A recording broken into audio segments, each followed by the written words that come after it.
All right, welcome back, everybody. It's time for our Grassroots Citizen panel. Before we meet our panel members, I want to give a quick shout-out to those of you in Southern California. You can join me this Saturday, September 6th, along with filmmaker Dinesh D'Souza, famed actress Connie Francis, John Voight, and others. It's the Combat Veterans for Congress or fundraiser and dinner. 35 combat veterans across America are running for Congress. They're fiscal conservatives being supported by a PAC known as Combat Veterans for Congress. I will be the MC. Dinesh D'Souza is a featured speaker. If you want to join us, go to the website, combatveteransforcongress.org. The event is being held in San Diego, California, and it's open to those who want to attend. So if you're in Southern California, we'd love to see you. All right, as I say, it's time for our Grassroots Citizen panel. And joining me in studio is Melory Tsipouria. Melory is the president of the U.S.-Georgia Friendship Association. That's the Republic of Georgia, not the state of Georgia. Correct. All right, good to see you, Melory. Also in studio is David Spades, the California State Director for Americans for Prosperity. It sounds like something I want to be a part of. What is Americans Everybody should be part of Americans for Prosperity because we're about prosperity and freedom and all the things that make this country great. All right, President Obama would probably take exception to that. He mentions us now and then. All right, but someone who would not take exception, but would take exception to my Obama comment, is celebrity and whistleblower attorney Mychal Wilson, joining us from Hollywood, California, or L.A. How you doing, Mychal? Great. How are you today? Doing good. All right, let's get right to the first topic. And Melory, this is something that you have a great deal of personal expertise in. What's happening with Russia today, and NATO, and America, and the world. The Polish president says Ukraine, the conflict in Ukraine with Russia and NATO could burst into a nuclear war. Is this guy out of his mind, or is that something that we're on the doorstep of? I do have a lot of respect for Lech Walesa. First of all, he's a former Polish president, but it's a nonsense. For example, we are Mujahideen in Afghanistan, which defeated Soviet Union, and there was no talk of nuclear war. And by the way, current Polish President Komorowski and also Prime Minister Donald Tusk, they are very much pro-tough approach and against appeasement, any appeasement of Putin. One thing I'm going to also mention, there is a lack of leadership, starting with the United States, but especially when it comes to... You're kidding me. That's a shock. I want to concentrate on the European leaders, specifically Angela Merkel. She is the main reason that all the meaningful sanctions are blocked, and I believe she's an enabler of Putin. She's dependent upon his natural gas? Yes, but there is a way to replace that natural gas, but they do not want to, she doesn't want to inconvenience German economy temporarily to solve such an important issue. And no wonder Putin is, feeling free to go on. Let's go to David Spady. David, your take on all this. Well, Walensa's comment was because Putin had made a statement that Russia could take Kiev in 2 weeks. Right. And that's what started this whole thing. And that's a very provocative comment. The Russians came back and said, well, it was taken out of context. What the real context was that the most interesting dictator in the world was saying that he personally, Putin, could take Kiev in 2 weeks, not the Russian army. But all kidding aside, it's a very serious and provocative thing when a head of state makes a comment, regardless of the context of it. And so how NATO responds to this is going to be very critical, because it's not just whether or not we're going to have Soviet-style expansion of the Russian Empire, but what happens when China wants to take Taiwan. Yeah. There's other great point. The world is watching. Exactly. The world is watching. How's that for an icebreaker, Mychal Wilson? Vladimir Putin shows up at a summit and says, I can take Kiev in 2 weeks. Any Western leader said that, and the world would have been like, stunned at the comment. Yeah, the question is, will he show up there on his horse with topless, like, what he's done before? On a bear? Yeah. You know what? I think there's a lot of posturing going on right here, but historically, and I think why Walesa took that stance is because September 1st, 1939, 75 years ago, Germany invaded Poland on their way to Russia. So I think, there's a lot of posturing by both sides. Posturing?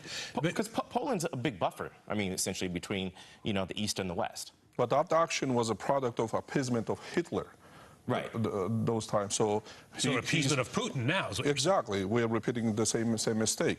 And not just China, you got a good point, but also the Baltic states, who are actually the NATO members. What's your take? I brought this up earlier in the show, New York Times op-ed piece today that said, wait a minute, we should understand that Putin is acting as we should expect him to act because he warned NATO not to move up onto his doorstep. He's acting as anybody would act if NATO expanded their doorstep, and he warned them not to.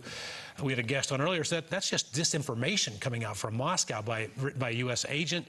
We'll start with Melory. Your take on that? He's a KGB thug. None of his business, countries of bordering Russia, Georgia, Ukraine, or any other, what kind of alliance they're going to make. It should not be none of his business at all.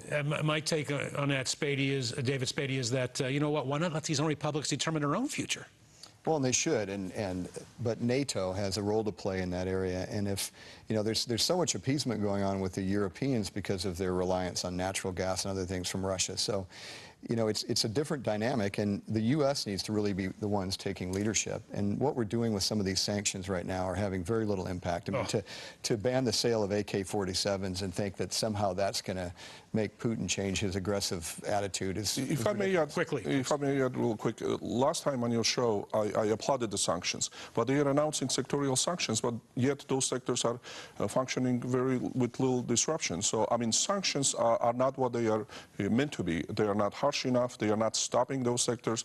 You have to halt Russian energy sector, and that's the only way to stop it. Right. As President Obama said a few months ago, Vladimir Putin is using 19th century tactics in a 21st century world. That really got him. That shook him up big.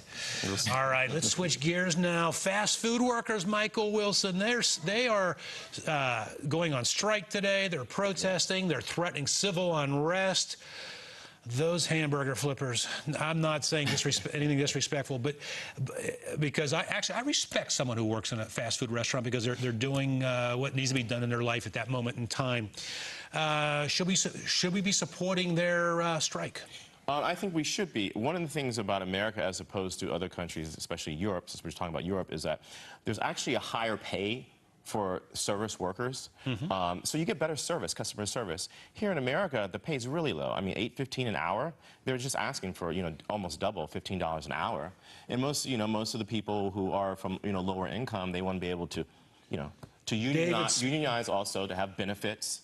You know? David Spady, those higher workers live in economies which are not traditionally as strong as America. News out today, a burger robot puts out 360 hamburgers per hour. This is a leftist movement. They boycott companies and they destroy the company. They want to force a minimum wage hike, and they're going to find those employees replaced by robots. Am I wrong? You're exactly right, and there's nothing to drive innovation like the need to try to find a cheaper way to do it. And if it becomes too expensive to use human labor, they're going to find a machine that will do it. But I have to disagree with Mychal. I travel all around the world, and the reason we have such great service in this country that's better than those countries is because we have tips. Tips. You go to other countries, and it's called an incentive. It's a basic free market incentive to do a better job because you're going to get rewarded for it. Melory, you're from Georgia. You immigrated here from Georgia. Let me just say that before we get your take, Mychal says that there's better service overseas because they're getting paid a higher wage. I know a lot of waiters here in our town in San Diego who immigrated here from Italy. I don't know a whole lot of American waiters who immigrated to Italy to become a waiter. Correct. What's your take on service? I mean, service is great here. I don't know, I would disagree with Mychal. I have not seen better service in the European countries. But also, this is a starting point, not a finish line. This is something that young people join, and it's a temporary All right, we have to leave it right there. It's not just young people. We have to leave it right there. That would be just supplemental. When we return, Michelle Obama follows her husband's path and appears in Funny or Die. We'll show you the video next when we come back. We continue with our panel right after this.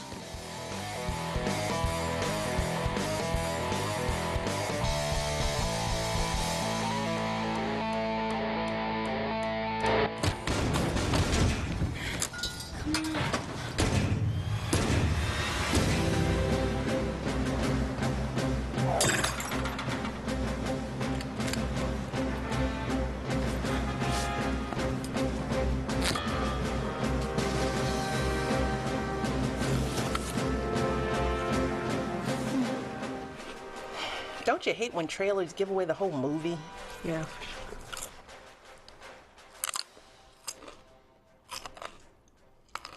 Can we just watch Frozen again? All right, welcome back. We're in the middle of our grassrootsism panel. There's Michelle Obama in Will Ferrell's Funny or Die website promoting healthy snacks. Let's go to Michael Wilson, our celebrity attorney. The world is burning, and the White House is using their assets, if you will, to fight junk food. I think it's a great commercial, a great video played off of Hunger Games. But I think it's a domestic issue for us. It's addressing diabetes and cardiovascular disease. Heart disease is the #1 killer in the U.S. Over 600,000 people died last year. I think that's 1 out of every 4 deaths attributed to heart disease. Let me just say, I'm all for healthier foods for the kids in the school systems. I want to see it localized, not centralized out of Washington. Let the school district, not even the state, I prefer to see the county or the school district handle the issue of proper diet. All right, switching gears now in the interest of time. President Obama's poll numbers came out today by Gallup poll. His job approval number is at a woeful all-time low, 38%. It is lower, David Spady, than what George W. Bush had the media beating up on him, the mainstream media every day. It is lower than what George Bush's approval rating was at this point in time. Your take? Well, even more importantly, it's lower than his golf handicap, and he's been trying to struggle to keep that handicap as low as possible. But you see, even in the state of California, where he's hit an all-time low, and what that portends for this November, I think, is that you're going to see Democrats even distancing themselves more from the president, but they can only distance themselves so far. And I think the wind is to the face of any Democrat that is associated with any of his policies, and it's going to help Republicans in the election. Our research shows that the only president to have a lower approval rating was John F. Kennedy prior to his death, was at 27%. Melory, are you surprised that the anointed one, as Sean Hannity calls him, the anointed one is at 38%? I think the biggest problem is the absence of a teleprompter. But on a serious note, when he comes and makes a statement, you have to degrade ISIL, then you have to destroy, then you have to manage it. No wonder. Yeah. It looks like Mitch McConnell's done his job. Before we sign off, I believe what Michael Wilson, Melory, and David, what really hurt the president here was, I think, the American people, and those on the left, Michael Wilson, we see Ed Schultz of MSNBC, are shocked at his handling in reaction to ISIS, the beheading, going golfing, and saying there's no strategy in place. At least lie to us about that. All right, that's the end of our show. I want to thank our grassroots citizen panel members: Michael Wilson, celebrity attorney, whistleblower attorney; David Spady of Americans for Prosperity; and Michael Tsipouria of the U.S.-Georgia Friendship. Melory. All right. I want to thank you, our viewers. Let's talking fast. I want to thank you, our viewers, for watching.